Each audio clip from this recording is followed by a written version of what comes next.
காரைக்கால் மீன்பிடி துறைமுகத்தில் நவீன வசதிகளுடன் கூடிய உட்கட்டமைப்பு விரிவாக்க பணிகளை பிரதமர் நரேந்திர மோடி காணொலி காட்சி மூலம் அடிக்கல் நாட்டி தொடங்கி வைத்தார்.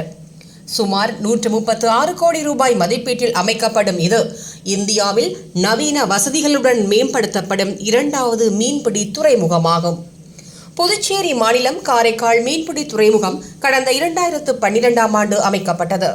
இதன் மூலம் 11 மீனவ கிராமங்களைச் சேர்ந்த மீனவர்கள் பயன்பெற்று வந்தனர். இந்த துறைமுகத்தை நவீன வசதிகளுடன் மேம்படுத்த வேண்டும் என தொடர்ந்து மீனவர்கள் கோரிக்கை விடுத்து வந்த நிலையில் உட்கட்டமைப்பு விரிவாக்க பணிகளுக்கான அடிக்கல் இன்று நாட்டப்பட்டது. காரைக்காலில் உள்ள தேசிய தொழில்நுட்ப கழக வளாகத்தில் நடைபெற்ற விழாவில் புதுச்சேரி துணைநிலை ஆளுநர் கைலாஷ்நாதன் மற்றும் அமைச்சர்கள் கலந்து கொண்டனர். டெல்லியில் நடைபெற்ற விழாவில் பிரதமர் நரேந்திர மோடி துறைமுக விரிவாக்க பணிகளுக்கு அடிக்கல் நாட்டினார். இந்நிகழ்ச்சியில் அனைத்து துறை செயலாளர்கள், மாவட்ட ஆட்சியர், மீனவர்கள் பங்கேற்றனர்.